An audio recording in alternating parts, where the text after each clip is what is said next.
So I was just hanging out one day and decided that I wanted to play some Pokemon MMO, which, if you don't know, is basically just the first 5 generations of Pokemon games smacked into one top tier experience. And of course, me being a bozo, I didn't record the first section of the game. So our journey starts from this playground where I decided to beat up some children. As you do, of course. As we see here, I started out with some monkey on monkey violence, and my monkey was not doing too hot. So I had to switch him out for my vegetable snake, Celery, where I started wrapping him up like a vegan burrito. He started scratching me up, but preschooler Thule was no match for this vegetarian. I hit him with one last tackle, and that's what we call a wrap. As I ran away with this hard-earned cash. I'm not so sure how a kid has $40. He's got to be selling drugs on this playground. I decided to play around in the sand for a bit to relive my glory days before entering the daycare to rest up. I go ahead and leave the daycare, and as I'm making my way down the road, Cheren decides to pop out of nowhere, like he's Dobby, to challenge me to a Pokemon battle. I've got nothing better to do. I throw in my blue monkey to do my bidding, as he throws in his purple cat, Purloin. I start swinging my Fury Swipes, but Blue Monkey misses the first time around, because Purloin is just quick with it. I take a scratch to the face. I go for a second round of Fury Swipes, and my man hooks me up with a 4-piece combo that would put Mike Tyson on his cheeks. I take another scratch to the face, like it's nothing, and hit another 4-piece combo Fury Swipes to take out this purple cat for good. Cheren throws in his next Pokemon, Pidove, who smacks me with a quick attack. I keep the ball rolling with another 3-piece from Fury Swipes, taking him to half health. The speed up is too quick and hits me with another quick attack, but I strike back with a massive crit. 3-hit Fury Swipes, which doesn't quite take him down, so Blue Monkey takes another quick attack to the noggin, putting me at 1 HP, hanging in like a real trooper, and I finish off the foul with my Super Soaker. Cheren throws in his final Pokemon, Porker, but Blue Monkey is feeling a little hurt from that last battle, so I search my pockets for a quick fix-me-up, gives Porker time to smack me with a tackle. Blue Monkey hits him with a solid Super Soaker, but Porker has an Oranberry hiding behind its ears, healing and hitting me with another tackle. But Porker is no match for me as I smack him with another Super Soaker, telling him to put the prize in the bag. I wipe the floor with Cheren, but amidst his captivation, a biker skirts right through Cheren and I, like I was living in the Matrix. Quickly followed behind is Team Plasma, as Bianca tells us that they stole this little girl's Pokemon.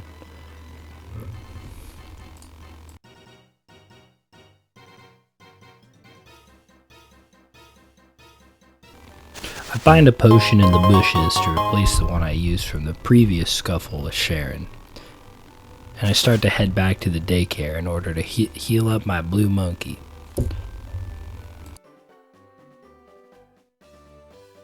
I head back outside and try to dilly-dally, but Bianca acts like my mother and begs me to help the little girl. As I see the biker go by for the 5th or 6th time, I realize that I am a bozo, and it was in fact another player playing pokeMMO. I think about heading into the bushes to grab the Pokeball, but I decide against it for now and talk to Cheren. With haste, we make our way inside the cave.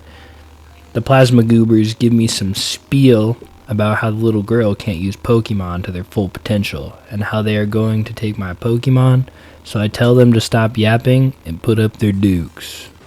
The first Plasma Goober throws in his Hood Rat, while I throw in my main man, Blue Monkey. I start off with a nice Super Soaker to soften him up, and he smacks me back with a tackle. I quickly turn in with another Super Soaker, putting him on the brink of non-existence. In turn, he smacks me with a second tackle, barely doing anything to Blue Monkey. So I finish him off with a third Super Soaker, putting him back where he belongs in the hood. Plasma Goober is absolutely shook that I curb stomped his Hood Rat, and proclaims he's right, which forces the 2 Plasma Goobers in the background to step forward, saying they will teach us a lesson in a double battle.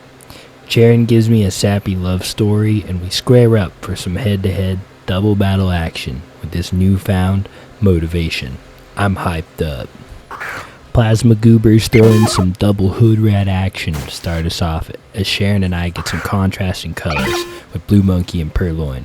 Cheren hits us with a switcheroo and throws in Porker from the sidelines as I smack one of the hood rats with a 1-2 combo.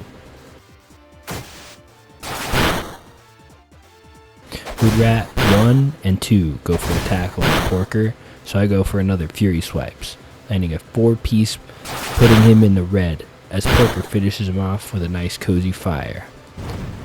1 down, 1 to go. The last man standing goes for a tackle as he struggles to find a way out of this mess as we strike back with another Fury Swipes and cozy fire combo. As Hood Rat, with a last-ditch effort, goes for a bite on Porker to try and taste the meat, but it's of no use as I hit him with Fury Swipes to put him out of his misery. After the Plasma Goobers get decimated by the awesome power of friendship, they start yapping about how they are going to liberate Pokemon and that we don't deserve to have them by our side. Reluctantly giving back the Pokemon they stole from the little girl, Cheren gives me a monologue about how he disagrees and bolts out of the cave to return the stolen Pokemon.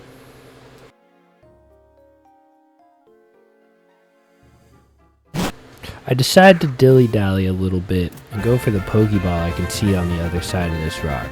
And in doing so, I run into a Woobat, which has me saying woo on the inside as I catch him with a Pokeball. After catching the Woobat, I swoop in on that Pokeball I saw previously, which has me collecting the TM Detect, which I don't really care about, so I shove it in my pockets and go on my merry way, catching a Raggenrola on my way out of the cave, which I name Rock Solid. I leave the cave and head towards that Pokeball that was past the bushes I saw previously, and in doing so, I'm challenged by Pokemon breeder Adelaide, who throws out a Hood Rat of her own as I toss in my vegetable snake, Celery.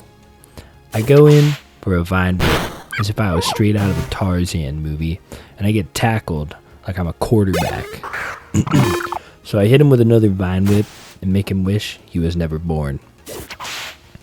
Adelaide throws in her foul, Bedove, as I go in for a third Vine Whip. It hits a crit, but it's not very effective. She hits back with a gust of wind, and boy, was it chilly. I go in for a tackle like I'm playing the Super Bowl, and she hits me with another gust. Man, it's freezing in here. I hit another tackle, and she again swings back with another gust. But my vegetable snake hangs in there, just long enough for her to hit me with a sneaky quick attack, taking out Celery. How foul. I have to contemplate my existence, so I throw in Blue Monkey, hooking me up with a Fury Swipes, take her out. She throws in this cute little dog, and I splash it with some bubbles to let her know who's boss. So they retaliate with a tackle, allowing me to finish her off with another bubble bath, so I can take her money. After the fight with breeder Adelaide, I scoop up the Pokeball, and inside I find a Repel, which could come in handy down the road to ward off those pesky Pokemon. I throw it in my knapsack and scurry off down the road towards daycare, so I can heal up my homies, and in the process, I'm stopped to be thanked by Bianca and the little girl, giving me 3 heal balls as thanks, and I keep heading to the daycare. I make my way out of the daycare and begin heading in the direction I attempted to dilly-dally in earlier, and in my fervor, I'm stopped by School Kid Al for a vivacious battle. He throws in Shock Pony, and I throw in my new homie, Rock Solid. Shock Pony hits me with a shockwave that hit me and my ancestors. I strike back with a tackle, barely tickling his exterior. Rock Solid's days are numbered, so I switch in Celery, Vegetable Snake, giving him Shock Pony a chance to hit me with another shockwave, which isn't very effective. He then strikes me with a quick attack as I smack back with a Vine Whip to the noggin. He's quick with it, so I take another quick attack and I go in for another Vine Whip. So he winds up for his last quick attack and I finish him off with a Vine Whip, telling him He needs new shocks on that stallion. I wander into the bushes to snatch up the Pokeball I see, and a Pidove jump scares me, like the Grudge, so I catch it with a Pokeball, telling it that it can't hurt me anymore, and I grab the antidote for my pain on the way out. I walk up to some bushes, and my homie Cheren is pondering his existence. I try to sneak by, but he's too alert in his meditative state, as he tells me that I should be careful walking in the darker grass, because multiple Pokemon can jump out at me and mess me up. So I walk into the bushes because Mama didn't raise no buster, which leads me to catching a stallion of my own, who I will at some point shove in a box for safekeeping. I decide to battle school kid Marsha for some funsies, and she throws in Woobat, which has me excited.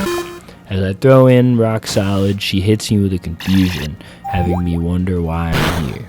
So I harden my resolve, and Blue Monkey makes an appearance. Since Rock Solid is confused about life, and Blue Monkey also starts wondering about the meaning of it all, and in its confusion, Blue Monkey throws in a lick, because he was trying to catch COVID, hitting another lick to really get a taste, as Woobat keeps spamming confusion to put me in a psych ward. But Blue Monkey snaps out of it for a brief moment to hit another lick and put this goofy bat down for the count. I continue my way down the path and grab a Pokeball that wasn't deceiving me this time, being an actual Pokeball. Yippee! And get into a battle with school kid Gina. She starts off with her Hood Rat, but her mind is as fickle as the sea and decides to switch in Purple Cat to stand on business. So I set up my Stealth Rocks to play the long game. She immediately switches out again, falling for my Stealth Rock, and Hood Rat takes some nice poke damage as I smack him with a Mud Slap.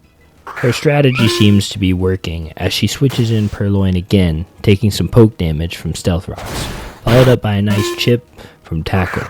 At this point, I think she's throwing the match as she switches in Hood Rat again for some more poke damage, followed by a Tackle. I'm starting to think this battle is scripted as she switches out again and I land a free Tackle once more. But to my dismay, she pulls out a Fury Swipes that made tickling look powerful. As I strike with another Tackle, she hits me with another Tickle maneuver, and I finish off Purple Cat with a much needed critical hit.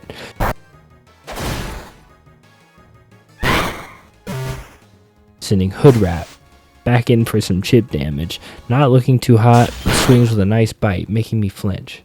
She swings with another bite, having me locked down as I can't move. I take another bite and finally get a Tackle off, but she hits me back with another flinched bite. She's cooking me.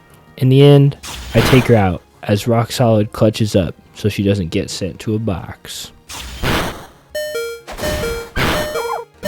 We head into the next village after fighting one more trainer and have a run-in with our boy Cheren, who wants to show me around town first, showing me the Pokemon Center and hooking me up with some Chesto Berries, giving me a heads up that the gym leader uses normal type Pokemon and that I should acquire myself a fighting type Pokemon.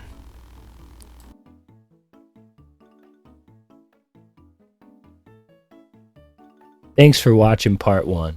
I appreciate you staying around to the end. And since you did, consider subscribing. And look out for part 2. Come watch my streams on YouTube. Lately I've been playing Deadlock and pokeMMO. So come hang out, and thanks again for watching, you cutie patootie.